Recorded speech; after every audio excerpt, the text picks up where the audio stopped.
आज के इस वीडियो में हम लोग इलेक्ट्रिकल टेस्ट थ्योरी में फिर कुछ क्वेश्चंस को डील करने जा रहे हैं जो all India test assistant loco pilot इत्यादि कॉम्पिटिटिव एग्जाम के लिए बहुत ही ज़्यादा वैल्यूबल हो सकते हैं। पहला है, स्टार्टर्स में क्या क्या दोष पैदा हो सकते हैं। तो इसके आंसर में है कॉन्टेक्टर्स के कनेक्टर्स का गंदा हो जाना, उनमें गड्ढे पड़ जाना अथवा जल जाना। दूसरा, नो लोड कॉइल अथवा ओवरलोड कॉइल का दोष युक्त हो जाना। तीसरा, संयोजन गलत होना। चौथा, स्लिप रिंग स्टार्टर में शॉर्ट सर्किट दोष अथवा अर्थिंग दोष पैदा हो जाना। अब फेजेस की संख्या के आधार पर एसी मोटर कितने प्रकार के होते हैं। तो आंसर में यह दो प्रकार का होता है, polyphase Motors, single phase Motors. Polyphase जो मोटर्स हैं वो डबल और थ्री फेज वाली मोटर्स होती है। सिंगल फेज मोटर्स कितने प्रकार के होते हैं, तो यह 6 प्रकार के होते हैं। पहला है स्प्लिट फेज इंडक्शन मोटर, दूसरा है कैपेसिटर इंडक्शन मोटर, उसके बाद तीसरा है सैडेड पोल इंडक्शन मोटर, चौथा है इन्वर्सल मोटर, पांचवा है रिपल्सन मोटर, छठा है स्लिप रिंग इंडक्शन मोटर। अब देखिए, पहला स्प्लिट फेज इंडक्शन मोटर कैसे कार्य करती है, इसके बारे में आपको बताया जा रहा है। इस मोटर के स्टार्टर पर 2 प्रकार की वाइंडिंग स्थापित की जाती है। एक तो मोटे तार की वाइंडिंग जिसे मेंस या रनिंग वाइंडिंग कहते हैं, और दूसरी पतले तार की स्टार्टिंग या एक्सिलरी वाइंडिंग कहते हैं।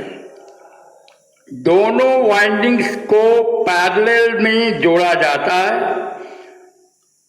अधिक रेसिस्टेंस एवं कम इंडक्टेंस के कारण रनिंग वाइंडिंग का फेज लगभग 90 डिग्री पिछड़ जाता है। अब क्या स्लिप फेज इंडक्शन मोटर में स्टार्टिंग वाइंडिंग पूर्ण गति पर भी संयोजित रहती है? तो इसके आंसर में आपको लिखना है जी नहीं। मोटर द्वारा घूर्ण गति पर प्राप्त कर लेने से पूर्व ही एक स्वचालित सेंट्रीफ्यूगल स्विच के द्वारा स्टार्टिंग वाइंडिंग को भी संयोजित कर दिया जाता है। फिर नेक्स्ट क्वेश्चन है, क्या उच्च मान प्रतिरोधक से भी एक फेज को 2 फेजेज में बांटा जा सकता है? तो आंसर में होगा जी हाँ। इसके लिए स्टार्टिंग वाइंडिंग के सीरीज में हाई वैल्यू रेसिस्टर कनेक्ट किया जाता है। फिर क्वेश्चन है, स्प्लिट फेज इंडक्शन मोटर में यदि स्टार्टिंग वाइंडिंग को भी संयोजित ना किया जाए तो क्या होगा?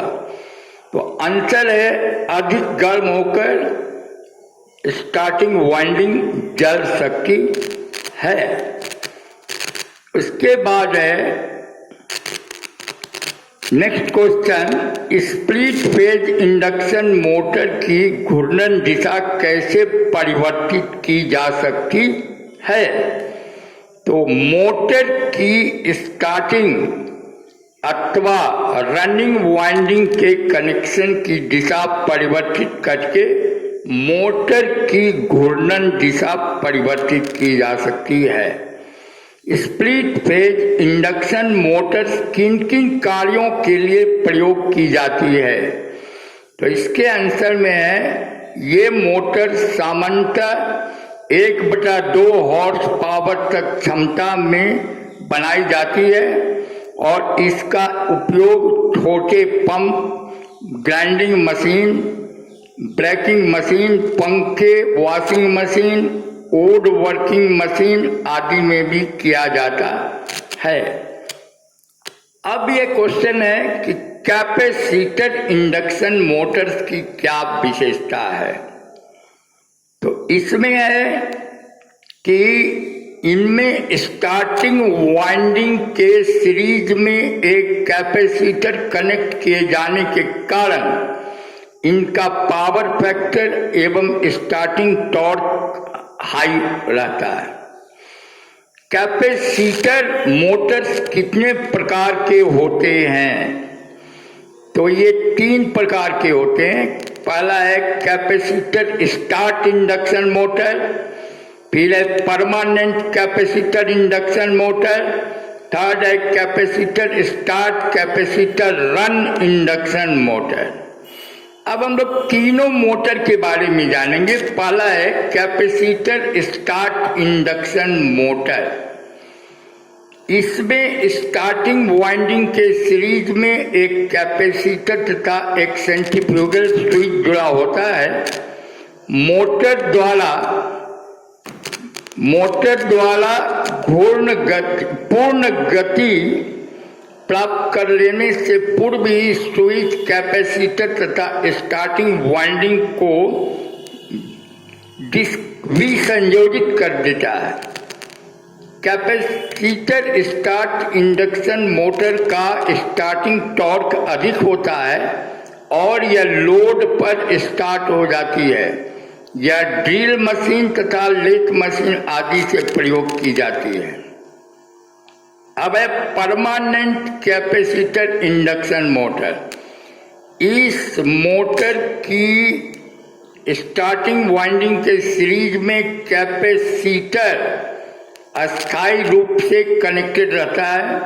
इसका स्टार्टिंग टॉर्क कम होता है। इसका उपयोग केबल तथा सीलिंग पंखों के लिए किया जाता है। Capacitor start capacitor run induction motor क्या है? इस मोटर में 2 कैपेसिटर प्रयोग किए जाते हैं। एक तो अस्थायी रूप से स्टार्टिंग वाइंडिंग के श्रेणी क्रम में संयोजित रहता है और दूसरा पहले कैपेसिटर के समानांतर क्रम में एक सेंट्रीफ्यूगल स्विच के साथ कनेक्ट होता है।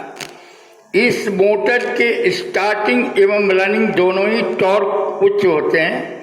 इसका उपयोग पंप, ब्लोअर, एयर कंडीशन आदि में किया जाता है। किसी कैपेसिटर मोटर की रोटेशनल डायरेक्शन कैसे परिवर्तित की जा सकती है? तो इसके आंसर में आपको देना है कि कैपेसिटर मोटर की रोटेशनल डायरेक्शन बदलने के लिए उसकी किसी एक वाइंडिंग के कनेक्शन को परिवर्तित कर देना पर्याप्त है। अब स्प्लिट फेज तथा कैपेसिटर मोटर्स के टॉर्क्स में क्या अंतर होता है? तो कैपेसिटर मोटर का टॉर्क स्प्लिट फेज मोटर के टॉर्क से 2.5 से 4.5 गुना अधिक होता है। शैडेड पोल मोटर कैसी होती है? तो इस प्रकार की मोटर में सिंगल फेज को 2 भागों में डिस्ट्रीब्यूट करने के लिए प्रत्येक मेन पोल के बाद एक स्मॉल पोल होता है जिसे सैड पोल कहते हैं। छाया ध्रुव यानी सैड पोल की वाइंडिंग शॉर्ट सर्किट की हुई होती है। सैडेड पोल मोटर की क्या विशेषता है? इस मोटर का स्टार्टिंग टॉर्क बहुत कम होता है और इसका उपयोग घड़ी, हेयर ड्रायर, रिकॉर्ड प्लेयर आदि में किया जाता है। तो आप सारे विद्यार्थियों के लिए ये डिक्लेयर है कि इस सारे टॉपिक पर, इस वीडियो के हर फैक्टर्स पर आप कृपया ध्यान देंगे।